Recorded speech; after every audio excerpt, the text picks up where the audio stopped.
देगे देगे काट बोआइल नामुमकिन बा पाँव धइल अपन खास देखल ना चाहे प्यार के दुश्मन लोग भइल।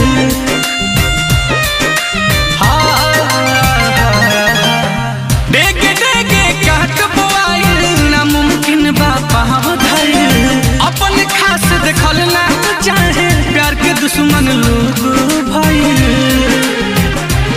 प्यार के फूल सूखल नफरत वाला घाम से बदनाम भइनी रानी तोहरे नाम से बर्बाद करके जिलू आराम से बदनाम भइनी रानी तोहरे नाम से। प्रेम बिहारी, प्रेम बिहारी।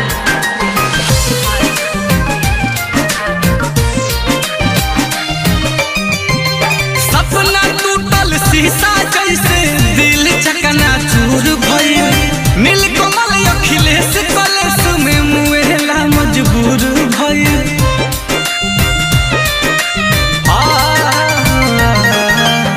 सपना टूटल शीशा जैसे दिल चकना चूर भइल नीलकमल अखिलेश कलेश में मुएला मजबूर भइल।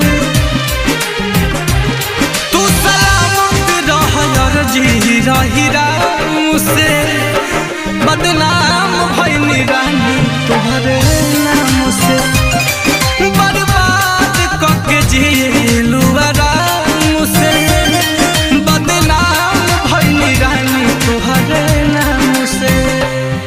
दुनिया में जियल मुश्किल भइल अब जख्म दिल के फिल भइल बर्बाद करके जिलू आराम से बदनाम भइनी रानी तोहरे नाम से बर्बाद करके जिलू आराम से बदनाम भइनी रानी तोहरे नाम से। प्रेम राज न्यू।